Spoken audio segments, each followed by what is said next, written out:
मांजा बोले.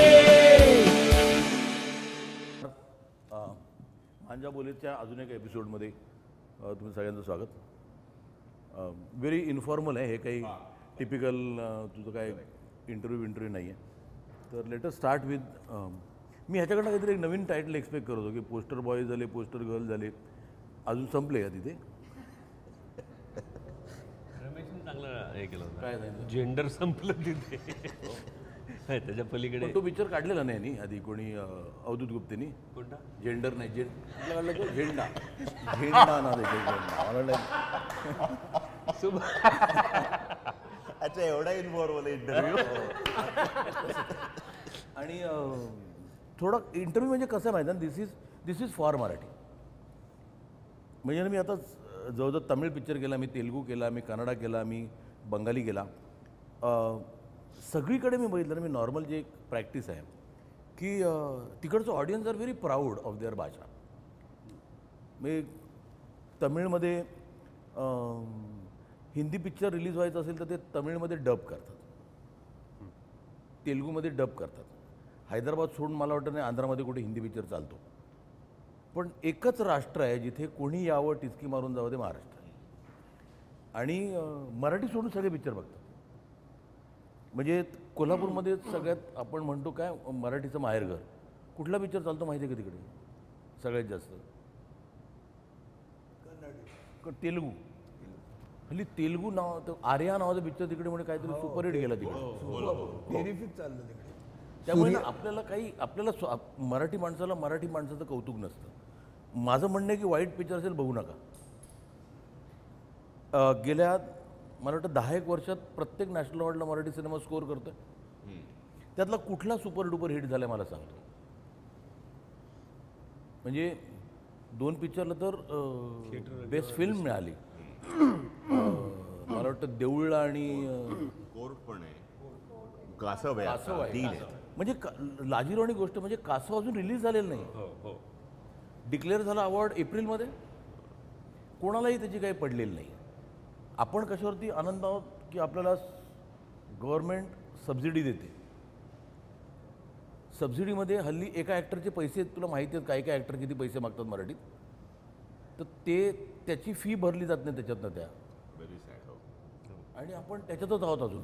सो हा प्रोग्राम मी सुरू करायचं कारण तेच होतं की कुठेतरी मी दरवेळेला मी तेच, म्हणजे काही लोक म्हणतील मी हॅमर करतो, की थोडी तरी आपल्याला काय म्हणतात त्याला प्राईड असणं खूप गरजेचं आहे की आपण मराठी आहोत आणि आपण मराठी बघूया. मला पुन्हा एकदा यांना आठवण करून द्यायची आहे की ह्या देशात सिनेमा आणला तो मराठी माणसाने, ह्या देशात सिनेमा मोठा केला तो मराठी माणसाने. म्हणजे ज्या माणसाला राज कपूर आपला गुरु मानायचा तो व्ही शांताराम मराठी. आणि आज एवढे नॅशनल अवॉर्ड मिळून प्रत्येक ठिकाणी एक सब्जेक्ट वाईज मराठी सिनेमा हा खूप प्रगल्भ आहे किंवा पाथ ब्रेकिंग आहे म्हणून पण कोणी येत नाही. तर प्रत्येक वेळेला मी मराठीचा माज करायचा बस या प्रोग्रामला, एवढंच माझं म्हणणं आहे. आणि सेंटिमेंटल म्हणजे मला सगळं तुझं काय आवडतं, टायटल्स आले अशी कुठून शोधून काढतोच ना. म्हणजे पोस्टर बॉईज तेवढंच इंटरेस्टिंग होतं, पोस्टर गर्ल्स म्हणजे मला खरंच कुतूहल तू कुठला पिक्चर करतोस हे नव्हतं. खूप माझा इंटरेस्ट होता की तू टायटल काय ठेवशील पिक्चर. आणि तू खरंच सरप्राईज केलं. मी काही सेंटिमेंटली वर्ड कोणाला माहिती नाहीच नाही, पण त्याला शेंटी करून ना तू खूप हे केलंस. तर व्हॉट इज द फिल्म, जो जॉनर काय, let us start of with film. मला वाटतं पुन्हा एकदा थोडंसं पोस्टर बॉईज किंवा पोस्टर गर्लचं जे काही जॉनर होतं किंवा ज्या पद्धतीनं ते त्या फिल्मच्या गोष्टी आणि हे मांडायचा मी प्रयत्न केला होता, तसाच काहीसा सेंटिमेंटलचा पण सेंटिमेंटलमध्ये सुद्धा प्रयत्न आहे.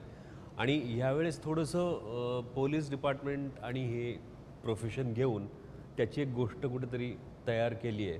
आणि त्याच्या माध्यमातून सांगायचं पण एक जे खरं तर युनिव्हर्सल गोष्ट आहे की आपण प्रत्येकाने एकमेकाला माणूस म्हणून रिस्पेक्ट करायला पाहिजे. माणसानं माणसाकडे माणूस म्हणून बघितलं पाहिजे. थोडंसं परस्परांबद्दल सेंटिमेंटल होऊन विचार केला पाहिजे. जे की हल्ली इन जनरल थोडा अनरेस्ट आपल्याला एकूण सोशल समाजामध्ये दिसतो आहे की कोणतरी उठून कोणाला तरी मारतो, काहीतरी केल्याबद्दल, मास इकडून तिकडे फेकल्याबद्दल, किंवा हा त्या परराज्यातला आहे म्हणून तो त्याला मारतो, किंवा आता फॉर दॅट मॅटर पोलिसांवर सुद्धा ज्या पद्धतीचे हल्ले होत होते मधल्या काळात, आणि पोलिसांना अगदी विसर्जनाच्या दिवशी गणपतीबरोबरच विसर्जन करण्याचा प्रयत्न एकाने पोलिसाच्या उरावर बसून त्या तलावात त्याला बुडवण्याचा प्रयत्न केला. मला असं वाटत राहिलं सतत की हे का होतं आहे आणि अशी भावना का निर्माण झाली आहे इन जनरल. त्याला काही अंशी ते पण जबाबदार आहे आणि काही अंशी आपण पण जबाबदार आहोत. आणि या थ्रेशहोल्डवर मला ती एक गोष्ट ॲक्सिडेंटली कळली आणि मग मी ती लिहिली आणि ते सेंटिमेंटल आहे असं म्हणूया आपण. मला वाटतं ना तुम्ही खूप मला वाटतं पोलिसांचे रोल केले. सिंगममध्ये पण गेलात, पांडू हवालदार, तेच म्हटलं सुरुवातच पांडू हवालदार गेली. तो तुम्ही खूप चांगलं काम केलं म्हणून तुम्हाला नंतर त्रास भोगावा लागला ते वेगळं. किंबहुना मी पोलिसासारखं दिसतो म्हणून असेल, काय सांगता येत नाही. नाही, पण मला वाटतं की ते खूप गरजेचं होतं. कारण काय असतं की आपण उद्या म्हणायला तयार असतो की पोलीस करप्ट आहेत किंवा पोलीस हे आहेत. आज त्यांची परिस्थिती म्हणजे मला एकदा मी उदाहरण सांगतो. मला एका फोनवर बोलत होतो. I was at fault 100%. आणि एक ट्रॅफिक पोलिसने मला थांबवलं. तर मलाही खूप हलकटपणा केला. मी पुढे नेऊन गाडी थांबवली आणि मग मी काचच खाली ना, मी बोलत राहिलो. तो बिचारा बाहेरून उभा राहिला आणि मला म्हणाला काही नाही. मला म्हणा तो थांबवला की कधी मी काच खाली करीन. माझं बोलणं संपलं होतं म्हणून उगाच गप्पा मारत होतो. खूप वेळाने फोन ठेवला. मग विचारलं काय आहे. तो म्हणाला तुम्ही फोनवर बोलत होता. मी म्हटलं हो बोलत होतो. हा गुन्हा आहे. म्हटलं हो आहे. मग म्हणाला लायसन्स. मी म्हटलं हो ते ऑफिसला आहे. म्हणाला हाही गुन्हा आहे. म्हटलं तुमचा कमिशनर आहात देव. म्हटलं मला काय सांगता गुन्हा काय. तो विचारा तो थोडासा टेकन बॅक होता आणि तो मला म्हणाला मग तुम्ही अवती फाडा. आणि मग शेवटी म्हणाला की मला म्हणाला सगळेच पोलीस काय चोर नसतात हो. 8,000 रुपये पगार आहे मला. मला स्वतःची लाज वाटली. 8,000 रुपये हे आज कुणी घरात एका मुलाची फी भरली जात नाही, एका मुलाचं शिक्षण होत नाही 8,000 रुपये महिन्याला. तेव्हा शॉक्ड मी म्हटलं. आणि त्यांची बाजू कोणीतरी मांडणं खूप गरजेचं आहे. आणि ह्या पिक्चरमध्ये मला ते दिसतंय की त्यांची एक बाजू असेल ती. त्यांची बाजू आहे. त्यांचं एकंदर रोजचं जे जीवन आहे, ज्या म्हणजे रोजच्या जीवनाला टाईमच नाही आहे. सकाळ कधी होते, रात्र कधी होते, काय त्यांना काय काही हिशोबच नाही आहे त्याचा. आणि अशा परिस्थितीत सुद्धा त्यांना काम करावं लागतं आणि ते करतायत. त्यावेळेला त्यांची काय हालत आहे, त्यांच्या घराची काय हालत आहे, कसे राहतात, हा प्रॉब्लेम कोणाला दिसतच नाही आहे. तर तोही मांडला जातो ह्याच्यामधून. तर त्याबद्दलही कळतंय. अशा परिस्थितीत त्यामध्ये पोलीस डिपार्टमेंटमधल्या पोलीस लोकांची मानसिक अवस्था काय असेल. त्यांना कुठेतरी काय असतं, कुठलाही माणूस हा कुठल्याही प्रकारे थोडीच त्याच्यातून काहीतरी असा विरंगुळा शोधत असतो. आणि हा विरंगुळा शोधलेला कधी कधी कसा भारी पडतो हे संबंध त्या ह्याच्यामध्ये त्या स्टोरीमध्ये आहे, सेंटिमेंटलमध्ये. नाही मला ते खूप खूप पॉझिटिव्ह वाटलं. की मला वाटतं होतं की मी काही वर्षापूर्वी एक पिक्चर केलेला कुरुक्षेत्र म्हणून. तर त्यातही मला ते पोलिसांची बाजूच दाखवायची होती की कुठल्या परिस्थितीत ते काम करतात. एक तर रजा नाही त्यांना, म्हणजे कधीही त्यांना बोलवलं जाऊ शकतं. आणि म्हटलं तर म्हणजे मी आज लंडनमध्ये जातो, स्कॉटलंड यार्ड जगातलं सगळ्यात चांगलं पोलीस फोर्स. पण त्यांच्या ज्या सोयी आहेत त्यातल्या 5% आपल्या पोलिसांना सोयी नाही आहेत आणि तरी ते आर दिस थिंग. तर मला वाटतं आपण काम केलं. त्यातही तू एक इन्स्पेक्टर केलास रज्जो नावाच्या सिनेमामध्ये. आज हा पिक्चर करताना तुला काय वाटतं, how do you look at police here? म्हणजे जसं म्हणावं की सब्जेक्ट इंटरेस्टिंग आहे, पण ॲप्रोचमधला जो फरक आहे ना, की म्हणजे उदाहरणार्थ मी संजय पवारबरोबर मॅक्झिमम थिएटर केला आहे, तर तो लेखक मला माहिती आहे. आता हाच विषय संजयने वेगळ्या पद्धतीत बघितला असता आणि एक हार्ड हिटिंग सोशोपॉलिटिकल त्यांनी एक त्याची फिल्म केली असती. मला ॲप्रोच सम्याचा आवडतो आहे, म्हणजे तो पण त्याच विषयाकडे बघतो आहे.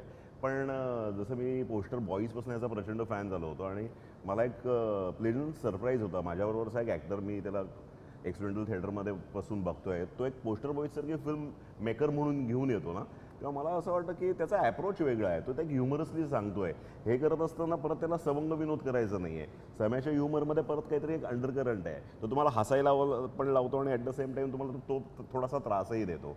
त्यामुळे ज्या पद्धतीच्या मी जास्तीत जास्त फिल्म्स करतो किंवा मातीतल्या फिल्म्स, म्हणजे मी परवाच एकदा चेष्टेत असं म्हणालो होतो की स्क्रिप्टची सुरुवात झाली की एक दुर्गम प्रदेश दिसतो, प्रगतीच्या खाणाखुणा नाहीत, की लगेच दिग्दर्शक बोलतो उप्या कुठे बघा साधारण या पद्धतीच्या मी जास्त करतो. तर ॲक्टर म्हणून मला तो सगळ्या I should not restrict my self असं वाटतं की मी एक ठिकाणी प्यारवाली लव्ह स्टोरी पण करायला पाहिजे, पेस्ट्री पण करायला पाहिजे, जगुआ पण करायला पाहिजे, येलो पण करायला पाहिजे. हा एक जॉनर माझा राहिला होता आणि स्क्रिप्ट वाचून झाल्यावर खरं तर मी त्याला असं म्हणालो होतो की अरे हा तर अशोक मामा गौरव सामना आहे, म्हणजे कम्प्लीट यायचं आणि talk talk talk talk batting करून जायचं. मामांना सुद्धा मी असं पहिल्या दिवशीच म्हणालो होतो. पण मला ते करायला आवडणार आहे, कारण की तुझी सांगण्याची पद्धत एक तुझी म्हणून वेगळी आहे. ह्युमन एलिमेंट त्यातला तो पकडून एक हसत खेळत तुम्हाला गुदगुल्या करत ॲट द सेम टाईम विचार करायला लावतो. त्यामुळे पेस्ट्रीमधला इन्स्पेक्टर पण माझा वर्क झाला. एकूण माझ्या पर्सनॅलिटी मी साऊथला पण जी एक फिल्म केली त्याच्यात तमिळमध्ये पण मी इन्स्पेक्टरच केला. पण हा दिलीप ठाकूर एक वेगळा आहे खूपच. त्यामुळे ॲक्टर म्हणून खूप सॅटिस्फॅक्शन सेंटिमेंटलमधल्या दिलीप ठाकूरने दिलं मला. रमेश, तुला काय व्हॉट हा सिनेमा का केला असतो? बाईचा रोल करत नाहीस ना याच्यात? रमेश हे खरंच खूपच गुणी अभिनेता आहे. पण त्यांनी म्हणजे कसं झालं की त्याचं एक काय म्हणतात ते कॉमेडियन म्हणतात ते झालं ना, त्याचं झालेलं तसं त्याचं. बरं ती कुठली कॉमेडी फू बाय फू आणि कॅरिकेचर कॉमेडी झालेली आणि तो मी खूप माझ्या एका पिक्चरमध्ये त्यांनी कामही केलं आहे आणि तो इतका गुणी नट आहे आणि मला खूप one of the finest actors. खूप गुणी नट आहे. I also agree with this 100%. Sir मी एक 1.5-2 वर्षापूर्वी पोस्टर गर्ल केला होता. एक सीन होता आणि खूप वर्षाने समीर आणि मी असं एकत्र आलो आणि सम्याला पटकन असं समीर खूप खुश झाला माझा तो सीन वगैरे बघून आणि त्याला वाटलं की आपण नेक्स्ट प्रोजेक्टमध्ये म्हणजे खूप दिवस असं होतं ना एखाद्या माणसाला आपण विसरून जातो, तसं तो मला विसरलो होतो. खरं तर ओळखत होतो आम्ही एकमेकांना खूप चांगलं. पण त्या एका सिनेमासाठी त्याने मला बोलवलं होतं एक सीन आणि त्याला तो खूप आवडला. म्हणजे तेव्हा बोलवताना खरं तर मला खूप लाज वाटत होती. एका सीनसाठी म्हटलं कसं काय रम्याला बोलवायचं आपण, पण तरी मी डेअरिंग केलं तेव्हा आणि मी त्याला म्हटलं रम्या एकच सीन आहे, येशील तू? पण मला वाटतं इंटरेस्टिंग आहे ते. तुम्हाला तो आठवत असेल का नाही, आय डोंट नो. तुम्ही पुस्तकल बघितलात का? तो त्याचा सासराच होता ऋषाचा. तो त्यांनी फार इंटरेस्टिंग केला होता आणि मग मी तो रोल केला. त्याच्यानंतर मला मागच्या वर्षी झी टॉकीच्या अवॉर्ड फंक्शनला समीर भेटला आणि मला म्हणाला रम्या आपण एक प्रोजेक्ट करतोय आणि त्याच्यात तू आहेस. म्हटलं वा वा, मला आवडेल म्हटलं करायला पुन्हा काम. आणि मग नंतर मला त्याने स्टोरी नरेशनसाठी बोलवलं की मी तुला कथा सांगणार आहे, तर तू कधी येशील, 2-3 दिवसात तुला वेळ आहे. तर मला थोड्याशा गुदगुल्या झाल्या की कथा सांगणार आहे म्हणजे सिनेमात चांगला रोल, एका सीनचा रोल आहे. एक सीन नाही आहे याच्यात. तर म्हणजे मला वाटलं तर एकाच्या 2 सीन होतील, पण ते त्याने बोलवलं आणि मला एक 3 स्टार ऑफिसर आहे मामा याच्यात, संदीपन जांभळे, आणि उप्यासारखा नॅशनल अवॉर्ड मिळालेला नट बरोबर आहे. म्हणजे उप्यावरून मी काम केलेलं आहे, जत्रा सिनेमात आपण काम केलं होतं एकत्र.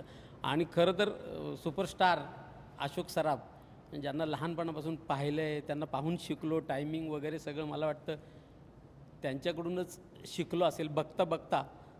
तर ते त्यांच्याकडूनच शिकलो.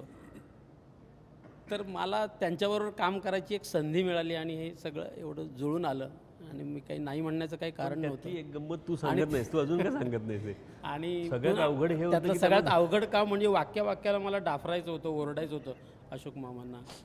म्हणजे सर कसं असतं ना, खरं तर नटाला याची भीती नाही वाटली पाहिजे खऱ्या नटाला, पण ते ऑन फ्लोअर गेल्यावर तिथे ते सुरू होईपर्यंत ना असं मलाही वाटत होतं, पण ते सुरू होईपर्यंत आता फ्लोअरवर गेल्यावर आणि आता रोल ॲक्शन वगैरे म्हटलं की मग मला ते जरा खूप भीती वाटायला लागली की आता मामानं कसं बोलायचं. इवन रिहर्सलला सुद्धा मला खूप भीती वाटत होती, पण जेव्हा ॲक्शन म्हटल्यानंतर मला यार खूप भीती वाटली आणि खूप डाफरायचं होतं मला त्यांना सतत वाक्याला. हे खूप अवघड काम होतं. मग मी आपलं प्रत्येक सीन झालं की मामांना मामा चेहऱ्यावर दिसतं, पण ते मी का डाफरतोय. तू सिरियस खूप चांगलं करतो. खूपच. त्यांनी अजून एक माझ्याकडे पिक्चरमध्ये एक रोल केला, इन्स्पेक्टरचा रोल केलेला. संजयने फिल्मची डिरेक्ट केली, फक्त लढ म्हणा. खूप गोड काम केलेलं त्यांनी त्यात. नाही, but is one of the finest actors. आणि सुयोग, विकास पाटील, पल्लवी. सुयोग काय काम करतो त्याच्यात तू? मी त्यात मनोज पांडेचं कॅरेक्टर, माझं एक चोर आहे. सो हे सगळे पोलीस माझ्या मागे लागलेले आहेत फिल्ममध्ये. आणि एक बिहारी कॅरेक्टर आहे, ते नॉर्थ इंडियन कॅरेक्टर, जो मी आता जास्त सांगितलं तर नकोच सांगू पण पण तो जो तू चोर आहे म्हणतं तिकडे सगळं आलं समजा. आणि ह्या पोलिसांच्या ह्याच्यामध्ये तू काय करतेस? मी पण पोलीस ऑफिसर आहे. नुकतीच MPSC कंप्लीट करून आलेली आणि मला 1 वर्ष पोलीस स्टेशनमध्ये कंप्लीट झालं आहे. आणि माझी एक तक्रार आहे की जसं सरांनी सांगितलं की पोलीस स्टेशन म्हणजे तिचं फर्स्ट पोस्टिंग आहे. MPSC फर्स्ट पोस्टिंग तर हे तिचं पहिलं पोस्टिंग हे पोलीस स्टेशन. हा, म्हणजे तिचं नंतर पोस्ट ग्रॅज्युएशन तिकडे सुरू होतं. हो, कारण तू पोलिसवाले तिकडून जे एक हे करून येतात आणि ॲक्च्युअल ज्यावेळेला फील्डवर असतात त्यातला तो फरक आहे ना, तो कहर आहे. कहर. आणि जसं समीर सर म्हणाले की पोलिसांचं अर्ध आयुष्य पोलीस स्टेशनमध्येच जातं, तर माझी एक तक्रार आहे की मग पोलिसांनी प्रेम कधी करायचं, त्यांनी लग्न कधी करायचं, अशी एक तक्रार घेऊन मी आली आहे. आणि मग त्याचं एक गाणंच केलं आम्ही. हा, म्हणजे एक ब्युटिफुल गाणं कन्सिव्ह केलं आहे. आणि म्हणजे एक ऑफिसर आहे आणि ही आहे, यांचं एक लव्ह सॉन्ग आहे आणि ते अख्खं पोलीस स्टेशनमध्येच घडत आहे. हां, आणि त्या असं की बॅकग्राऊंडला पोलीस स्टेशन आहे, ह्यांचे लव्ह सॉन्ग आहे, पण बॅकग्राऊंडला पोलीस त्यांची कामं करतात, त्यांचा यांच्याशी काही संबंध नाही. Conceive खूप असे superb दोन झालंय. असं आमची पूर्ण डायमेन्शन journey असल्यासारखं. त्यात दाखवली. प्रेम, मग माझं पहिलं पाऊल पोलीस स्टेशनमध्ये आणि मग First night. माझे डोहाळ जेवण, मग सगळं कन्सिव्ह पहिल्यांदाच झालंय कोणी असं. गेलं आणि म्युझिक? म्युझिक मिलिंद जोशीने केलंय. अच्छा. नाही, फक्त माझं म्हणणं तेच आहे की आता हा पिक्चर मी कम्पेअर करेन, समजा मी कुठला हिंदीमध्ये आता कुठला पिक्चर चाललेला पोलिसांचा, सिंगम, तर आपण कुठे कमी नाही रे, टेक्निकली पण कमी नाही. तर एक छोटीशी गोष्ट सांगतो मी. हिंदी सिनेमा जो चालतो ना अख्ख्या देशभरात, त्यातलं 1/3 बिझनेस महाराष्ट्रात होतो. म्हणजे समजा एक 120 कोटीचा झाला तर त्यातला 40 कोटी महाराष्ट्रात होतो. त्या 40 कोटीपैकी 25 कोटी तरी मराठी लोक देत आहेत. त्या 25 पैकी 15 तरी द्या की आम्हाला. म्हणजे काही नाही, म्हणजे मला नाही वाटत की Ajay Devgan is a better actor than Ashok Saraf. Ashok Saraf दिसतात पण चांगले त्यापेक्षा. मराठीत पण होता. मराठीत होता. हो, हिस्ट्री मराठी पण होता. बंद केला. का बंद केला? TRPच नाही. बघतच नाही कोणी. आज अख्खा जो गेम आहे, TRPचा गेम आहे, जो हिंदी चॅनल जे चालतात सगळ्यात जास्त महाराष्ट्रात बघतात. दुसरी महत्त्वाची गोष्ट, मी आता साऊथला गेलो. मी रात्री मला हे बघायचं होतं मॅच, कुठे केरळात गेलो. तर बघ मी स्टार स्पोर्ट्स तमिळ आहे, माहिती आहे का तुला? म्हणजे माझं ऊर भरून आला. त्या तमिळ लोकांच्या प्राईडनी माझं ऊर भरून आलं. मी आय फेल्ट की ह्यातलं 50% तरी मराठी माणसाने करावं. डिस्कवरी चॅनल आहे मराठी तमिळमध्ये. आवडेल की मला डिस्कवरी चॅनल मराठीत असलेला. बरं, भाषा म्हणशील, कल्चर म्हणशील, तुझं लिटरेचर म्हणशील तर तगडं आहे मराठीचं. मग what is it that lacking? म्हणजे मी माझं तेच म्हणणं आहे की मराठी सिनेमा जर का मराठी माणसांनी सिनेमा आणला या देशात, तर वाय कांट बी? अनफॉर्च्युनेटली तू म्हणतोस असं, पण ते पिकतं तिथं विकत नाही म्हणतात ना, तसं असेल ते. तमिळमध्ये विकतात ना त्यांचं. हो, पण ते आपल्या बाबतीत, हो पण तेच म्हणतोय ना, आपल्या बाबतीत ती काहीतरी जामच माती आहे. म्हणजे बाहेर जे अमराठी मित्र आहेत. तुला एक छोटीशी गोष्ट सांगतो. हां, आता जी मी हल्ली ना, मला लोक वेडे म्हणतील मला, पण तू तमिळ पिक्चर बघितले? तमिळ तेलुगू पिक्चर? हो, मी काम पण केलं. डिफाईज लॉजिक. मी पण काम केलं. मी 7 मी तर असं म्हणालो की 2 तमिळ पिक्चर केले. मी तर असं म्हणतो की अन्न, वस्त्र, निवारा आणि त्यांचा सिनेमा ही त्यांची मूलभूत गरज आहे. त्यांच्या ती जवळ त्यांचं ते काय म्हणतात त्याला, रिच्युअल आहे ते पिक्चर बघणं. तिकडेही पिक्चर पडतात, नाहीच नाही. मी एक सिनेमा, मला कुठेतरी एक लोकेशन कुठेतरी बघायचं होतं म्हणून मी पिक्चर बघितला. आणि हे लोकांना सांगणं मला खूप गरजेचं का वाटतं की त्यातनं तरी मराठी माणसांना पैसे मिळू दे, म्हणून मला ह्या प्लॅटफॉर्मवरती सांगायचं.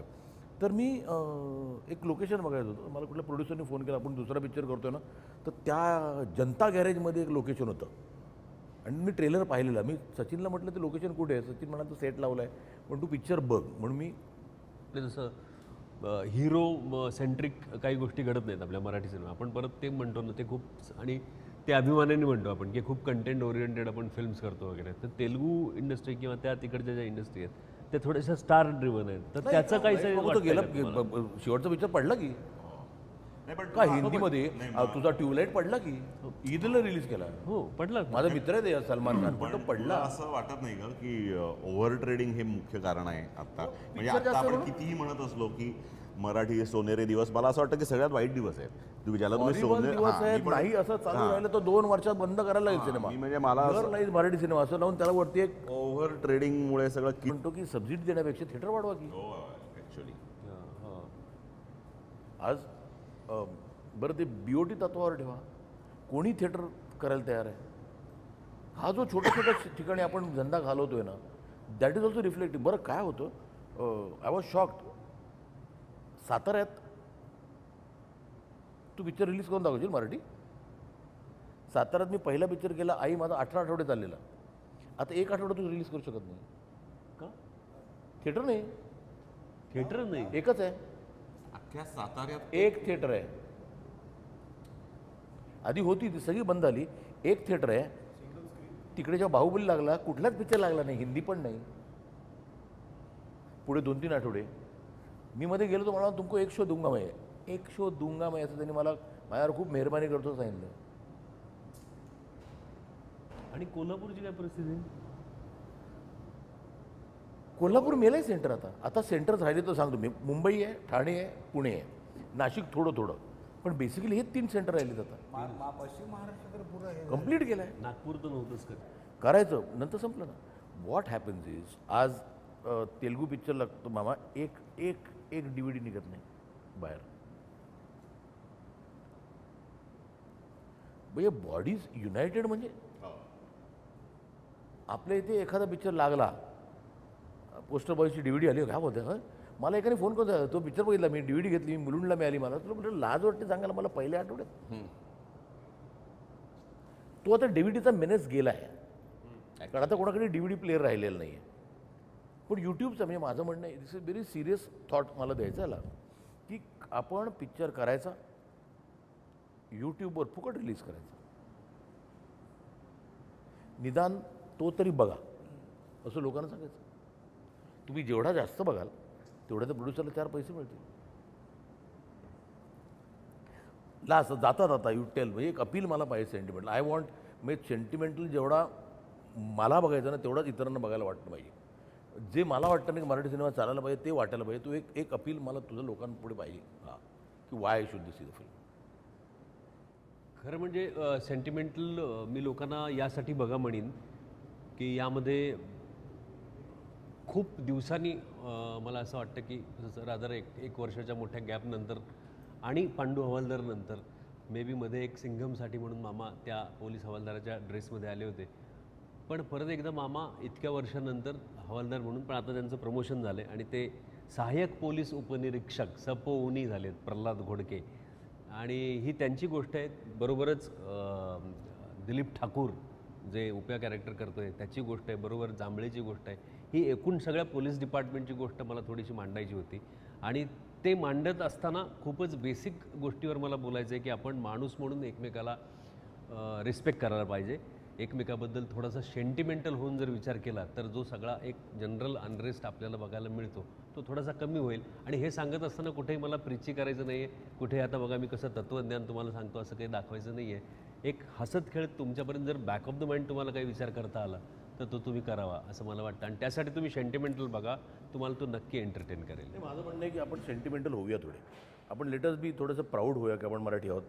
आणि माझं काही म्हणणार, तुम्ही सगळे पिक्चर बघा असं म्हणत नाही, पण एक जेव्हा चांगला एफर्ट असतो ना त्याला तुम्ही जर का सपोर्ट केलात तर देर इज बी एक काय म्हणतात त्याला एक उत्साह असतो की अजून काहीतरी करून दाखवण्याचा. आणि मी ट्रेलर पाहिलं आहे, मला खूप पॉझिटिव्ह वाटतो तो सिनेमा. आणि यामध्ये एक 2च गोष्टी मी घेतो, this will be opportunity for me. याच्यामध्ये मी पहिल्यांदा बिहारमध्ये जाऊन शूटिंग केलं आहे. पहिल्यांदा इन द सेन्स मला लोक असं म्हणत होते की तू बिहारच करायचं असेल तर ते इथे वाईला पण करता येईल ना, म्हणजे प्रकाश ज्या पण इथेच करतात तर तुला तिकडे जाऊन का करायचं आहे.